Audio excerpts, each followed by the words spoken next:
Hello, dear friends. Welcome to this introductory webinar about our ABSR program. What I would like is to make you curious about what is it, about what is behind the program, about experimenting with it yourself. If you do it in the course which we will start next Sunday, if you do it for yourself by using the material, the personal course which is on our website, if you study the lectures on the practical exercises, do it yourself. If you join a group of friends and you do it together, there are so many possibilities. And in any case, never mind how you do it, I can promise you that you will profit from it. Why? This I will try to explain today.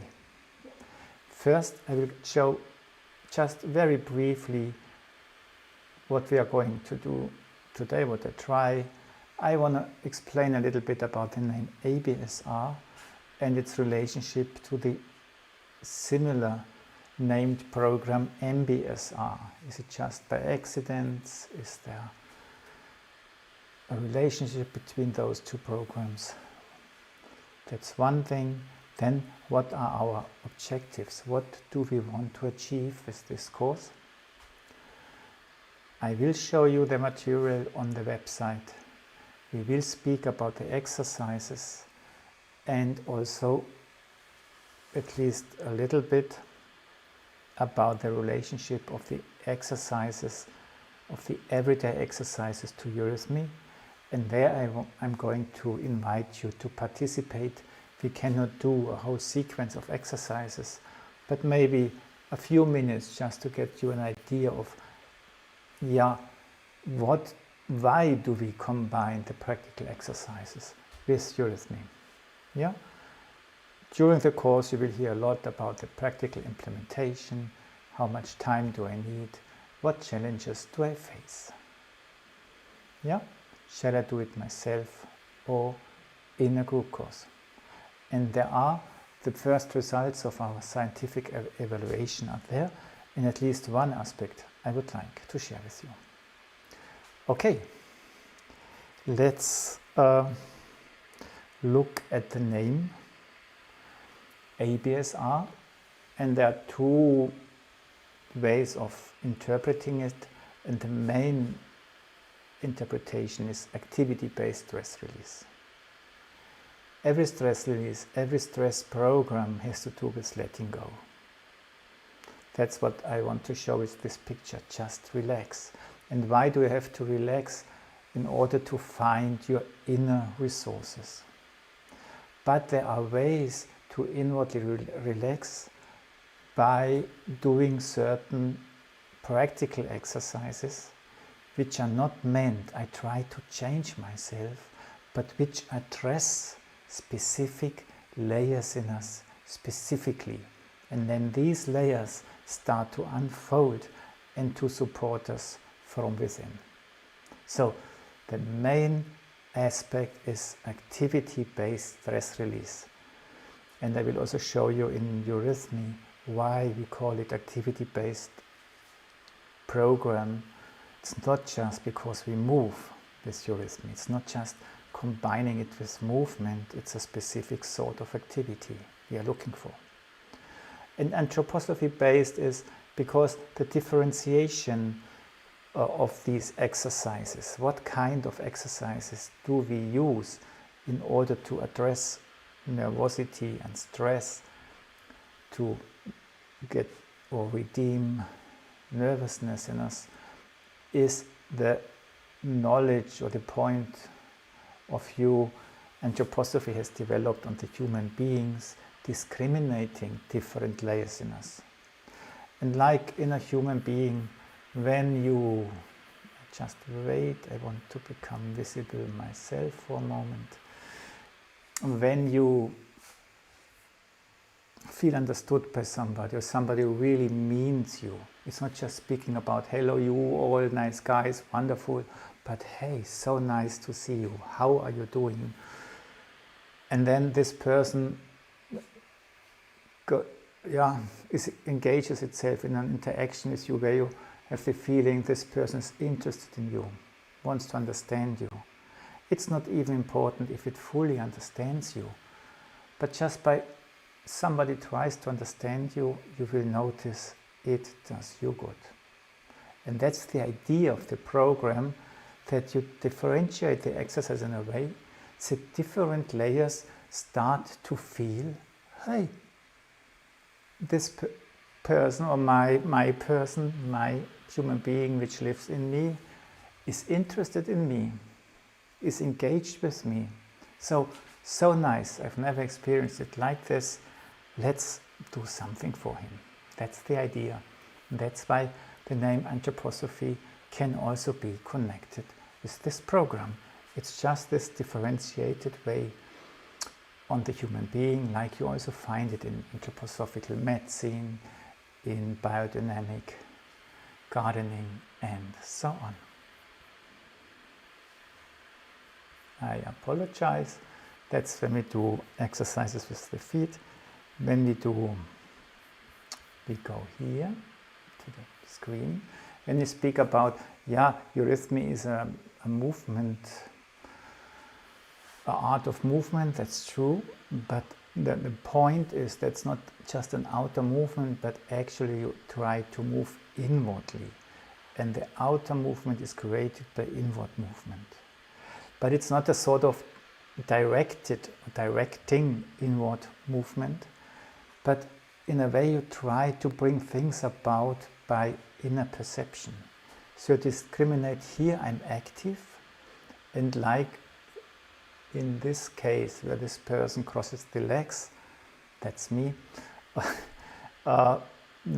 I try to create a sort of a stream or a raying through the foot who is crossing over, and then I try to intensify it in a way that I do not bend my foot, or that the tips of the foot also look into the direction of this raying, but it happens by itself. And how does it happen by itself? So I'm active in creating this streaming, and it's not difficult, it's just a sort of inner intention. And just through observing the foot starts to react. And that's the main principle, being active on the one hand and being perceptive on the other. So when you do this and you are perceptive in the standing leg, you suddenly notice that the crossing leg pushes against it. And when you feel this, then just let it happen, that it makes you upright. So in every eurythmy exercise somehow emphasizes, has as a goal, your inner strength, to strengthen you, to make you upright, to make you grow. Yeah? So working with the feet actually can cause an inner uprightness and experience of greatness. And when we go further,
again. I might have to apologize that you did not hear me. Is this all right?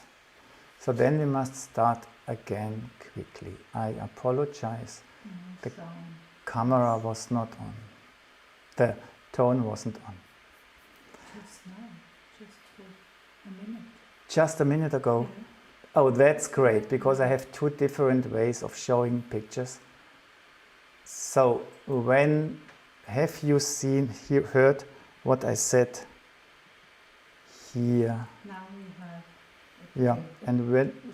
Von dem her das Bild ist gesehen, wo du stehst mit dem E. I was hearable or I wasn't hearable?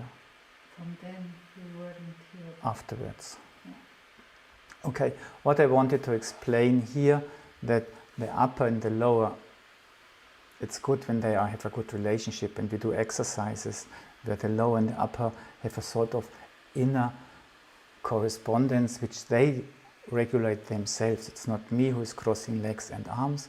I'm just concentrated with the legs, and I'm perceptive in the arms, and this allows them to discover what the legs are doing and follow them.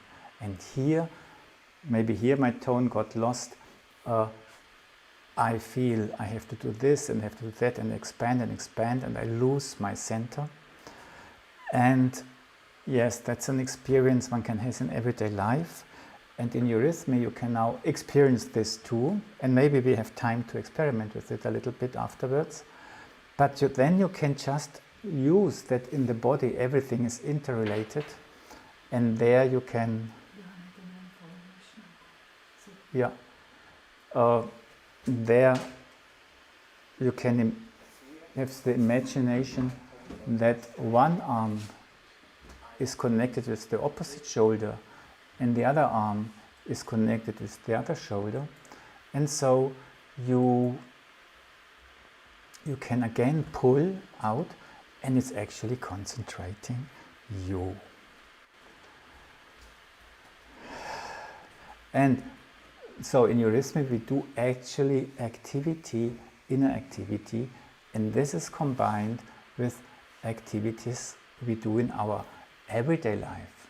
So we do not even need, for most of the exercises, extra time, but one exercise is hide objects from yourself. And do not hide them and then try to, what one would think in order to strengthen the memory, what this exercise is for. Now I have to learn, or by memory, where did I put it? The trick is that you just look at where you put your toothbrush, yeah, instead of putting it next to your sink. And you look on the shelf in the cupboard you put it, and you just make a picture of the corners, of the colors. Yeah, like you take a picture in the museum, and then you let go. You do not try to push something into your brain. And then you practice to let go, and you will be surprised what you experience the next day, that it comes back by itself. It's, for the beginning, it's better to do it with the toothbrush if you're advanced and you can rely on it. Yes, it's working, I've noticed it. Put the car key in the fridge, even if you have an appointment the next morning and you really need it. You will see it works most of the time. Great. So now changing handwriting is another exercise. And again, and that's the thing of these exercises, it's not about become better, yeah? Train your memory not to forget things. No, become playful with it. Or change your handwriting. Do not try to become a better writer now just by, oh, I have to become better. No, Steiner actually suggested, and he did it already more than 100 years ago. In this case, just change a few things of your handwriting. For example, if you look here, what I did was I decided to write under the line. Normally you put your letters on the line, and just this changed my handwriting in such an astonishing way. It suddenly becomes beautiful, and all I did was to hang it under this line. Or here I pull the letters a little bit apart and my writing gains style. Or here I put them narrow, but it's still interesting, and everything becomes so equal. I did not try to write all letters in the same height. I only decided to put them narrower to each other. Yeah? Or here I decided, in German you have lots of words with capital letters, to write the capital letters 4 times as big than the normal letters, and I make a round dot instead of a point, and then you see the handwriting changes completely, and compared to what my handwriting normally is, unexpected beauty comes about. Yeah? And you can leave it playful, because you see there are things where I forgot what I wanted to do, and then I just made it, corrected it, and then I went on. It's not I have to achieve it, it is about changing a few aspects and then stick to it. And the handwriting is a sort of an expression, and it's a sort of an unconscious writing, because I have learned it at school, I have developed a style, but in a way when I write, it's unconsciously, I miss the thoughts. And now, when you just concentrate on a few things to change, but you do not say, I change everything, you give space to an inner capacity to unfold, because you are not disturbing, you are just concentrating on little things. And then you notice that in yourself there is a capacity of beauty, a capacity of harmony, which you normally don't know. And suddenly it becomes available in your writing, and it also helps, when you do this more often, to become more loose. When you have tendency to be too tense, yeah, you create a sort of unfolding basic gesture in yourself. And the force behind this, which can express itself, it's in a way the force which is caring for all the harmonies in our body, that our organs can work together. Then the mutual support takes place, that the inner beauty comes about. The life forces, in a way, become tangible in such an exercise. And it's a very deep experience, and people, not deep, it's a joyful experience. You just, wow, so nice, so different. And in the group course, people just share what they are doing and discovering. Good. When we continue here, then a next exercise is think backwards, think words in reverse, think thoughts in reverse. You can also go to a theater play and try to remember the scenes backwards, not every word, but it's a sort of a conscious stepping backwards through something you have learned. And those of you who know about an exercise which is good before you go to sleep, that you let the day pass in a sort of as a picture or a stream of pictures, but not the way they happened, but in the reversed order, to just go backward and let it stream. Then it's more, you step out and the stream happens, and it's a sort of a preparation for what's going to happen in the night. And here it's more a practicing in the forward going. There is a thought, but I'm also able to think it backwards. I open up in a way the space behind. And what does it help? Let's try to do it first once, perhaps. Maybe that's the beginning of an evening meditation, maybe just the first line to try. I carry my sorrows into the setting sun. I did not practice before. We can do it together, or do everybody for himself. I carry my sorrows into the sinking sun. Sun sinking, the into sorrows my carry I. And you come, do you want to try it again? Okay, one time forwards. I carry my sorrows into the sinking sun. Sun sinking, the into sorrows my carry I. And what happened now, did you notice? I had to concentrate, and while doing it I already started to walk backwards. That was not planned. So when you do this, you enter sort of another stream of consciousness. And then you start to realize what this exercise is about. It is to do, in everyday life I go forward, but I do not lose myself. I live in both directions. And when you do the E gesture, you're with me, which is this gesture that you go down, but going down lets you grow at the same time, like a plant, which creates roots, but that it gets roots, and only the roots make it possible that the stem and the leaves and so on grow. Yeah, that's the same principle. And if you get exhausted in work, if you get also desperate, you run out of energy.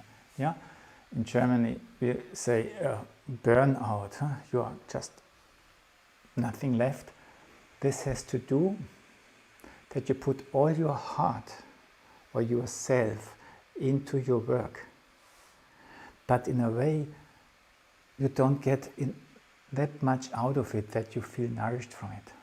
Maybe you get a lot back, you get a lot of money, you become famous, and still you run out of energy.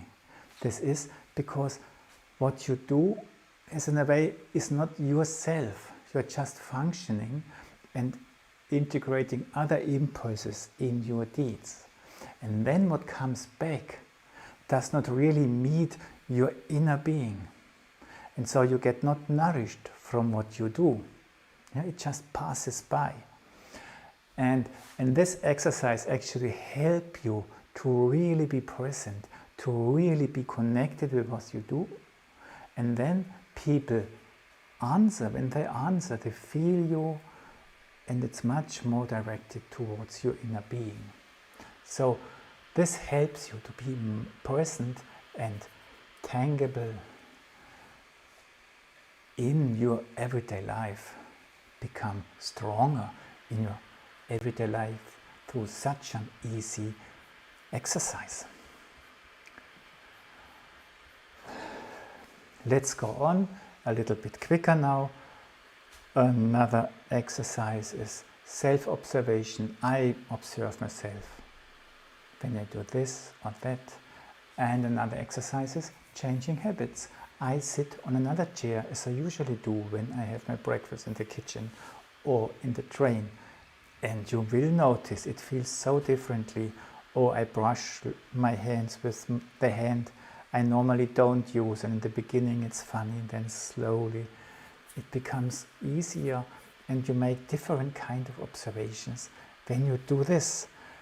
And then we just go through them now, because in the course I will explain more what's the purpose of these exercises. And here also the principle dealing with wishes. No, today I'm not drinking coffee. Today, no coffee. But just for fun, just to discover how does my inner being react.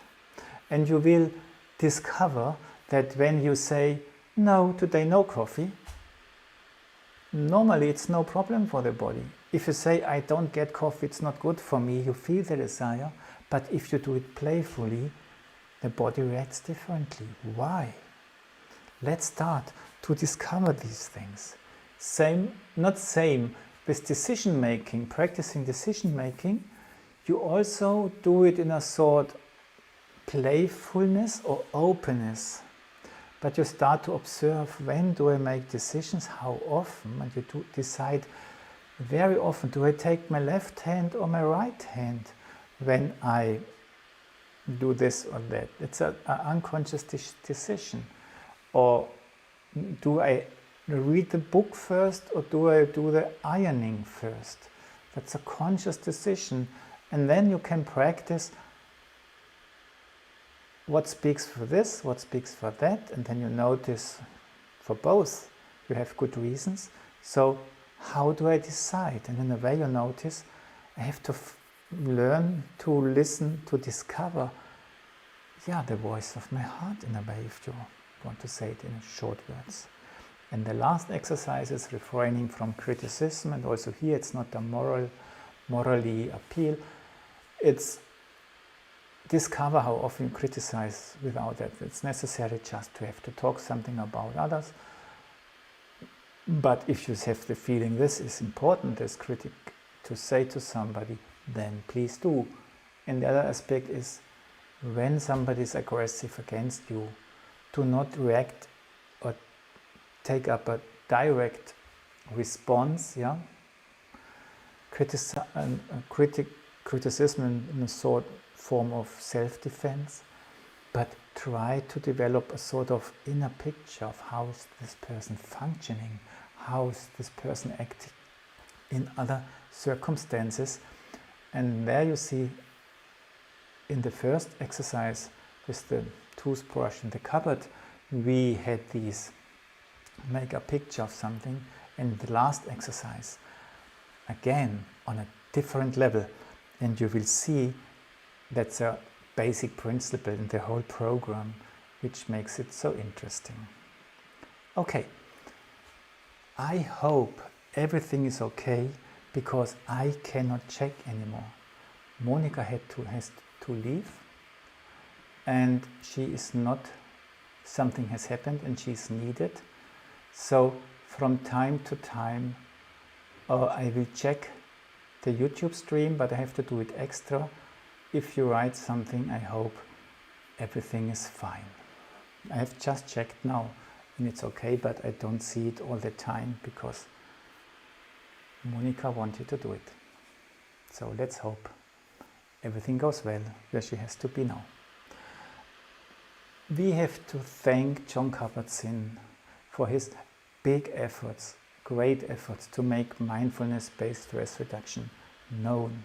He did it in the 70s, he founded institutions, he has his own institute, where from out a spiritual background, Buddhism, yoga, Zen meditation, he combined what is known to us from Eastern tradition, very worthwhile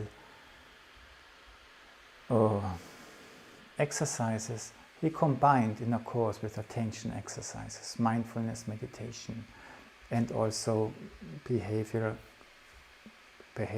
questions. And he managed to prove that this helps people with stress, anxiety, depression, and even pain. Yeah? And like us, it's an 8-week course, and the course participants practice during the week. And in our ABSR course, which has been developed by Harald Haas and me during the last 10 years, we also go through 8 weeks which have a spiritual background, and it's similar to the ABSR, the Eightfold Path, which was given by Buddha 600 years before Christ, because this path, in a way, and I can maybe say it immediately, is a path through the human being, through the body. if you look, then you can say, yeah, you have the teaching of the chakras, which also address that you have different energy centers. And the Eightfold Path, in a way, addresses moral qualities of these levels.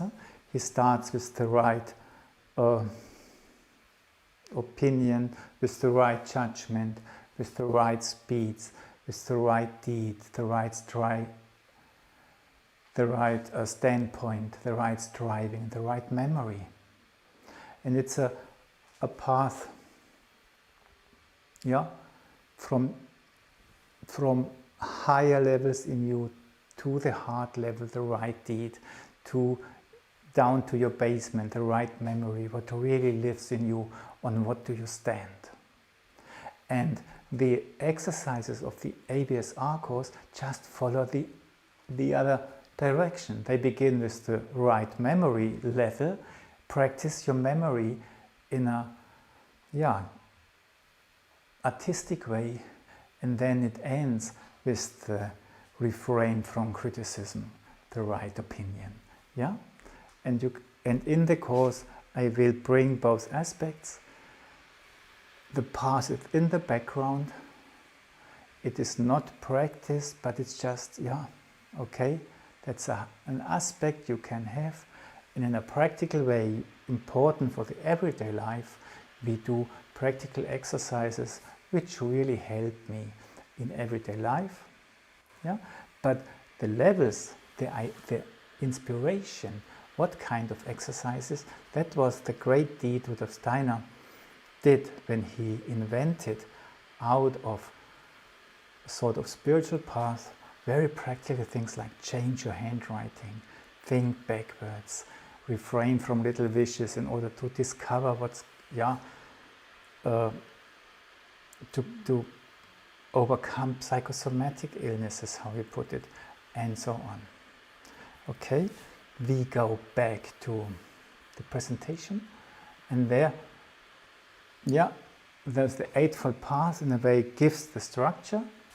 The anthroposophical study of the human being gives the approach to the different layers that you can understand where you are working on. Okay, now I need my life forces in the handwriting. Now I need this astral forces, which is called in anthroposophy, this consciousness forces. When you do this backwards thinking, you have to concentrate in order to find out, am I present now, or am I just doing what others expect me to do, and so on. And we have this eurythmic bodywork, which we combine to this course. So you can say, in a way, it is both MBSR and ABSR are derived from spiritual backgrounds, but they are very practical orientated. They do not need this spiritual background in order to be effective, and people just can work on themselves with everyday situations. And if you have ideas about the name of the course or how to develop it further, just put it on our blog. If you go to Eurythmy for You, under background, you find the blog. So when we look back at the exercises, I have mentioned them, from hiding objects, changing handwriting, thinking in reverse, self-observation, changing habits, and so on. You can in a way say, okay, hiding objects addresses the physical reality. Where's the toothbrush? Changing handwriting touches, wow, which richness is living in me. Thinking in reverse touches soul body, consciousness body. Am I present or somebody else? Can I pursue what I want to pursue? Then the question of the I, who am I, starts with self-observation and changing habits. And then it continues a little bit that you start to look what lives in me. What I said, you start dealing with wishes, but in a way, suddenly you notice, yes, but it wasn't.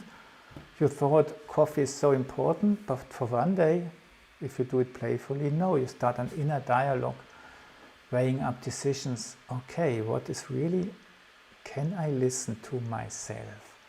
And then even the last thing, what values live in me? Can I stick to my values in a way that attacks to not weaken me as they normally do?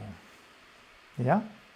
So, and when you have this, you see, okay, these are the layers, and these are also addressed in the Eightfold Path.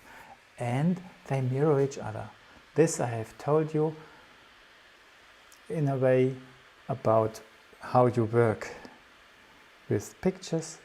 Then the weighing up decisions and handwriting, if you just look, how does someone make decisions? During his life you start to recognize him, this person tends to do it like this. Then you see that's his handwriting. His biography is a sort of handwriting, and he creates this by his decision making. And when you have this thinking in reverse and dealing with wishes, you also have in dealing with wishes, can I go with my wish not out, but can I come backwards towards me? Yeah, can I meet me, myself, in my wishes? And in the middle, what is in the middle, there you notice in every middle things come together. Yeah? Left and right meet, but like in the heart, they do not just meet and have to stick to each other, but they cross over. Yeah? You speak from the heart cross. Yeah? And that's why in the order of the exercises you find changing habits. I wrote it in blue color, which has a lot to do with the practical aspects of the first three exercises. Changing habits is practical exercise. It comes after self-observation, while self-observation has much more to do with what comes afterwards, what lives in me. So even the order of the exercises, we have this crossing over.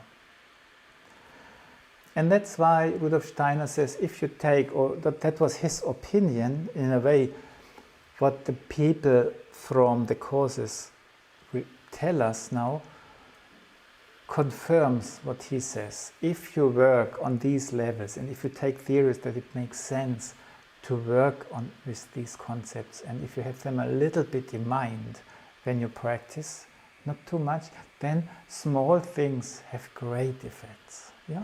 You just remember, you just change a little thing in your handwriting and it changes completely. Here you can see it, but it also happens in the other exercises. And the effect is that life, you become less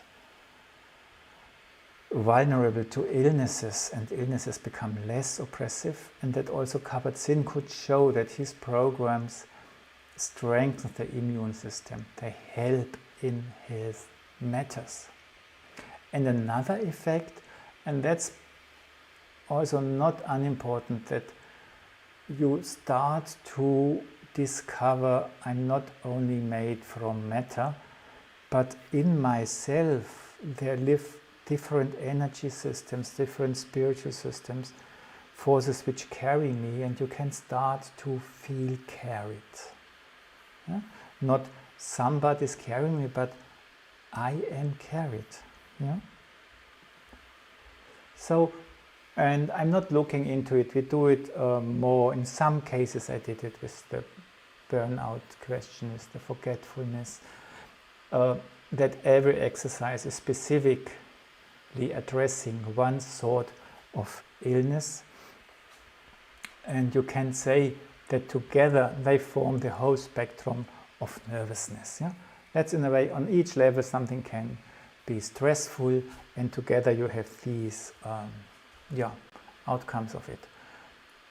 And so we can really say, yeah, we cover the spectrum. And now you could say, okay, I'm suffering from this, so I'm mainly doing this.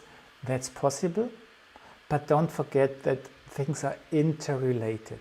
So if you really want to work on one thing, don't forget, nevertheless, to do everything too, because these things strengthen each other, because one level is part of the whole pile. Yeah? And if only this one level becomes stronger and stronger, it still has to be carried by the others. So what this program brings is, on the one side, health, resilience and well-being, and on the other side, inner security in relation to the reality of spiritual truth, and both sides help to lead a more relaxed life, to have a more relaxed attitude towards life, to feel carried. And if you want to see more about, I have more, in this picture I have more aspects, but it would be too much to explain everything now.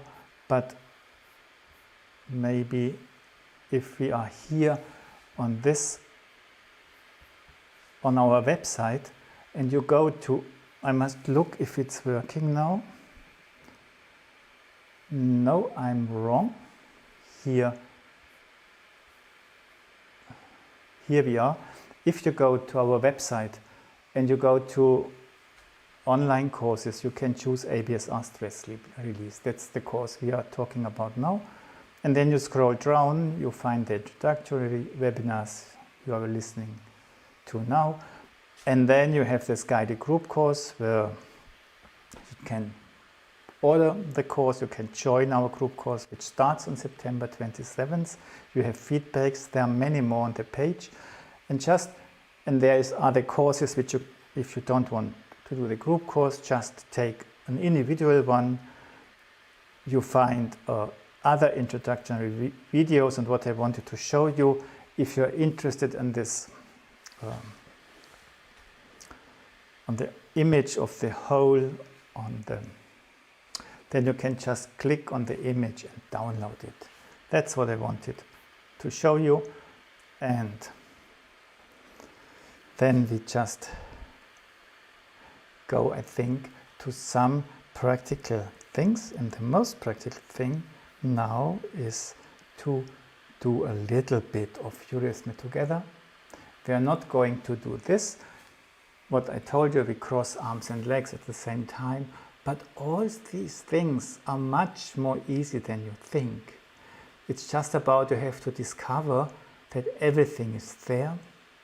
And for this, I now want to invite you to just join in a little bit.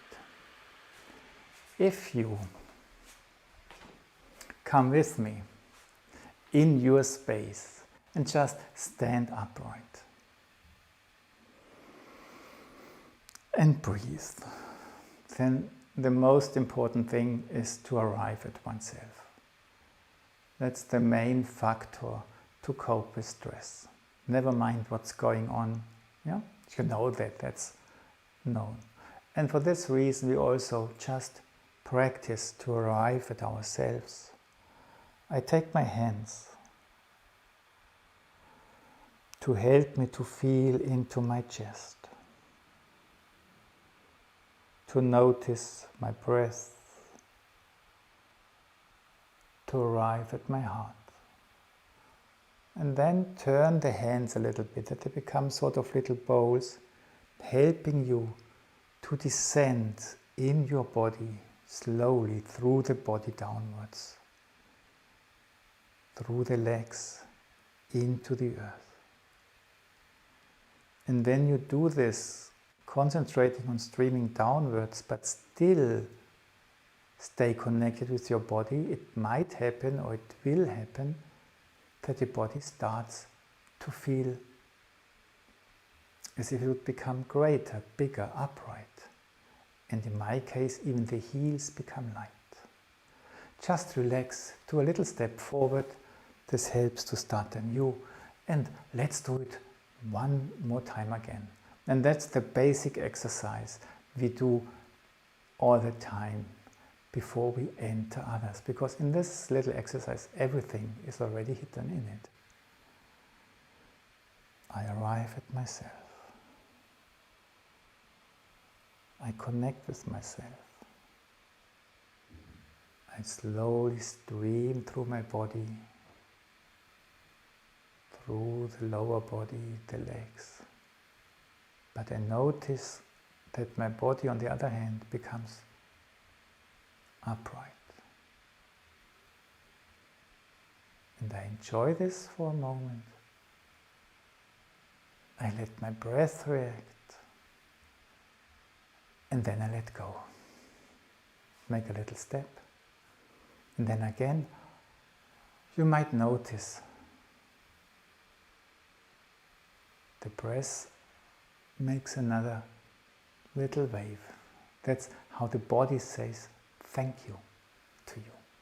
Let this happen. Now, let's do very simple things, but that's mainly how the course is built, because you discover in these little things so many basic issues. Just make a step to the right, a very little step. Just that you have the feeling, okay, now I can start to concentrate on my right column. And I feel into my body, and as if my right column would carry me. I notice this. And the left part of my body, I just let go. It's like the stand for clothes in my right side, and a very fine cloth hanging down on it, my left side. And try to feel the strength of this column. How does it feel like? Then go back to the middle. And that's every time different. Don't expect it must be like this. Just be curious, how is it today? Do a little step to the left. And feel your left column.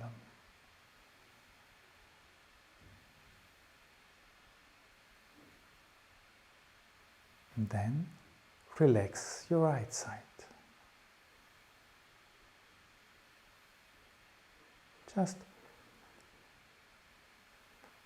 And already here you can see the way you perceive things changes things. So I do not build up strength in the column, I'm just observing how does my body feel, and this brings the strength about or these perceptions. And then I go back.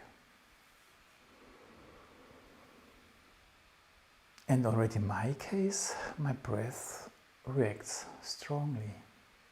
And then you know I have been in something. Make a little step and you repeat it. And just do it one more time in order to look at the quality. How does this column appear to me, and how the other one? Right foot first.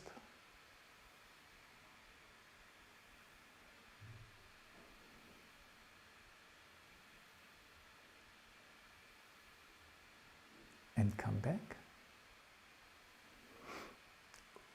Left foot, left column.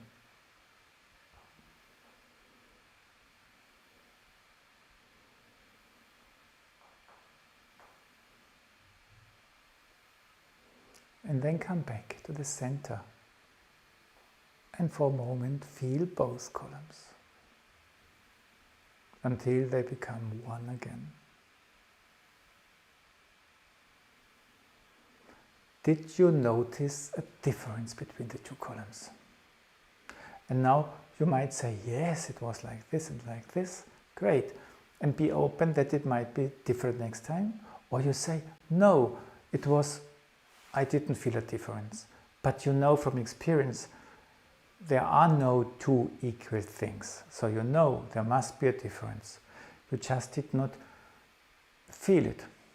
It didn't appear so much. And there we can practice to learn that very, very little things can be something, to value little things. And when you do this, these little things can unfold, and they can go into little things. And when you go into something little and you look around, it starts to appear big suddenly, like a bumblebee in a flower. Suddenly this bumblebee is in a dome, but it was so big, so small before. And the body is not, for the body it's not important that we succeed for the body reacts to what we attempt. So you can trust it has its effect, and we do it for an effect, for the stress management impact, stress release impact. And this effect comes about even if you did not notice anything, just because you tried to notice something.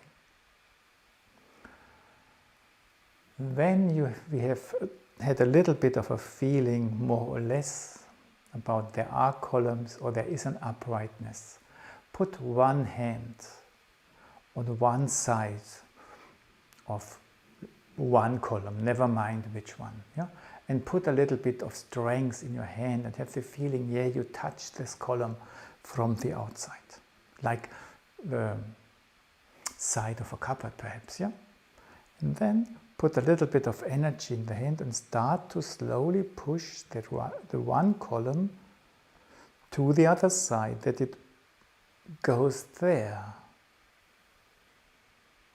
And notice what's happening in your body when you do that. Just listen in your body now. And then let your hand go. And maybe it even comes back like a feather, or like carried back just by itself. And do the same with the other one. Have one hand on the side of your column cupboard, column broom cupboard. Put a little bit of energy in there, and then start push the energy of this side to the other one, very gentle but decisive, and notice what's happening in the body. And then let go. And depending on how you looked in your body, it can be that it bends with the hand, or it can become even more upright. And that's the effect we are looking for. And suddenly you notice, oh, I have an energy system, I can do something which makes me stronger. And we are working on the E-gesture with everything what we're doing now, the energy of bringing left and right together.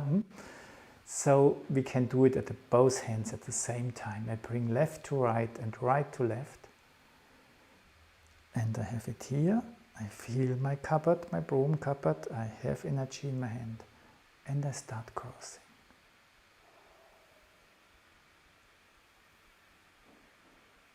And I observe the effect in my body. I'm active in my hands. I'm observing in my body. I leave it a little bit to drink the effect, let's say. And then I let go. Relax and breathe. Did you notice a little bit that it's not neutral? No? If I just do this, it doesn't do anything to me. But if I have a certain consciousness with intention, it's the other side, and a perceptiveness, attentiveness in me, then these things come about. And to end with, let's just for fun try this experiment. Just stretch out your arms, and then stretch them out further and further to the left and to the right at the same time. Out, not far, much farther. Yes, and still a little bit more, and then feel that it's really pulling you apart. If you do it with this intention, I must reach out, I must reach out. Yes, and now, what I've told in the beginning, we just use this little, it's not a trick, it's just taking into account how we are built. We are just not forgetting it.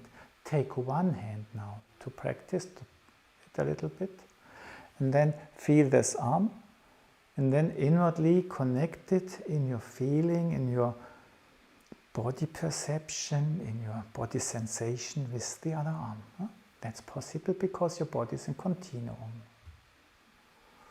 Connect it with the shoulder there, with the ball of your shoulder, and then start pulling, and try to pull the shoulder closer to you. That your shoulders, you pull out there and your shoulder comes in on the other hand. Through pulling, I'm not pressing my shoulder there. And let go and just notice how the arm feels. So I'm not pulling my shoulder closer, I'm just stretching my arm out and I'm fetching this shoulder in by stretching the arm. Stretch, no, stop, I was too quick. Have your arm connected with this shoulder. Feel the connection. Okay, there's the arm, the shoulder. And then start going out and pulling the shoulder. And maybe you feel that the shoulder feels pulled towards you. And then relax. And it's just trying, huh? It's just discovering that maybe it works, maybe not, yeah? Often it works with the very first time, and it's even more difficult to repeat it again.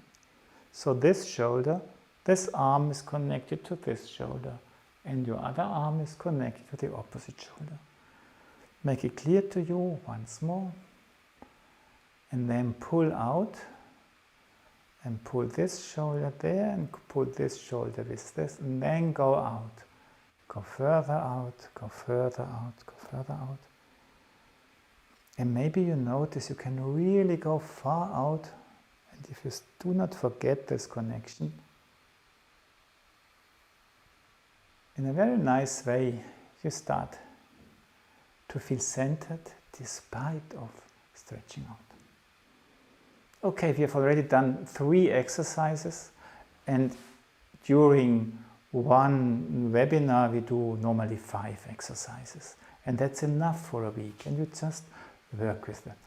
And after, now you can sit down again, because after having done these exercises, it's very helpful again listening to what you have been doing and to listen to the resonance, because this again makes the body feel perceived and lets what you have been doing grow inwardly, and from there support what you do in the everyday exercise. Yeah? And here these exercises have to do with this self-observation, changing habits, where you start to become busy with who am I, what is my right and left, can I do things, can I do things differently, what was there I do here, and I was sitting there and now I sit here, and yes, and develop from this the strengths. And maybe you remember that these exercises from the middle had to do with restlessness and loss of control. And exactly this we are practicing in these exercises.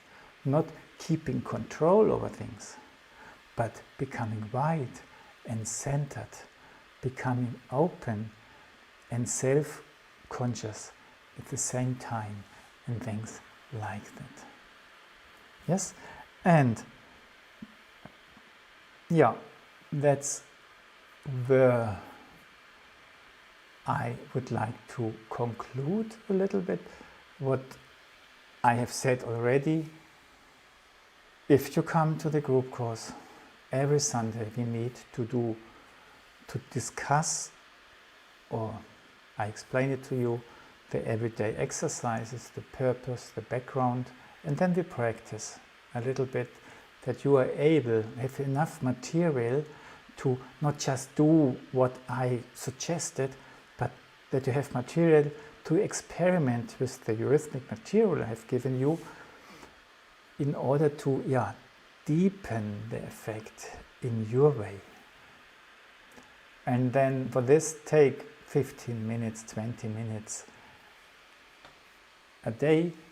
If you say, I do 15 minutes and it's only 10 minutes, that's great. It's completely sufficient depending on what you want, and you can also integrate some of the exercises in your everyday life. Why not feeling the columns?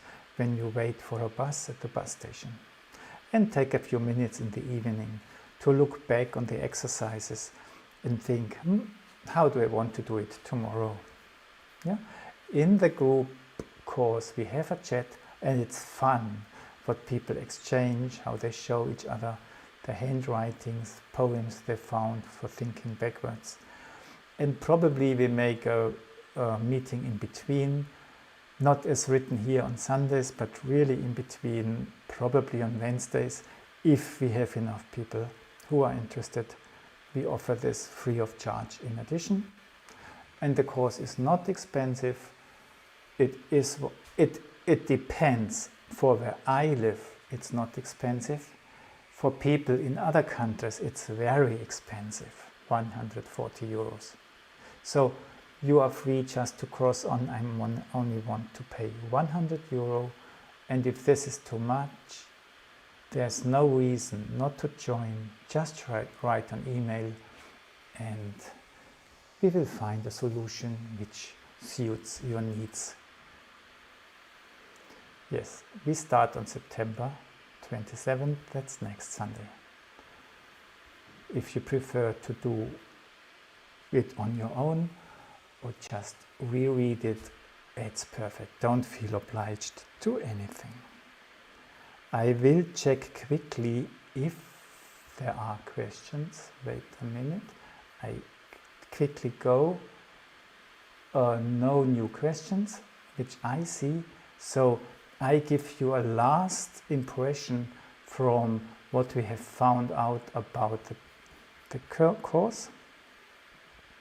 That's what the 2019 group did. They run through a course without any tuition. They just got the material, did an 8-week course, and filled in a questionnaire every week.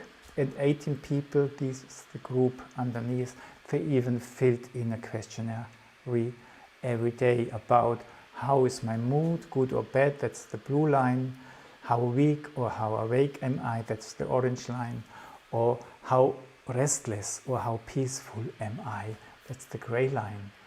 And the very important finding, and that confirms a little bit what I said in the beginning, is it's not a course where you work and work to climb a ladder upwards, and at the end you have every week you achieve a little bit more, at the end everything is better.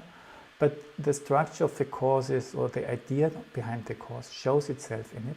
You start it and immediately you feel engaged in a way that you feel better, you feel more awake, your mood is better, you feel less restless. And this stays through the weeks. And that's the, typically for this course, that's this principle, I'm engaged, this makes me feel good. And then you go to the next module on a different level and repeat it. So you repeat the same activity of bringing your inner being into liveliness every week on a new level, and on the whole this stays through the course, so that you have you can expect more or less an immediate improvement, which depending on your personal experiences might arrive, but on the whole, presence in yourself is a force, and this you encounter in this course. Yes, that's what I wanted to share with you. I'm very happy that you were listening. It's not only that I think, oh, please come into my course, but I think it's a worthwhile thing to discover now. It is a sort of dealing with the questions of our times. How can we cope with the challenges which address us more and more on a very subtle level, which really question our inner certainty. And exactly this inner certainty, this course wants to strengthen. So, have a good time, enjoy yourself, and see you again. Bye-bye.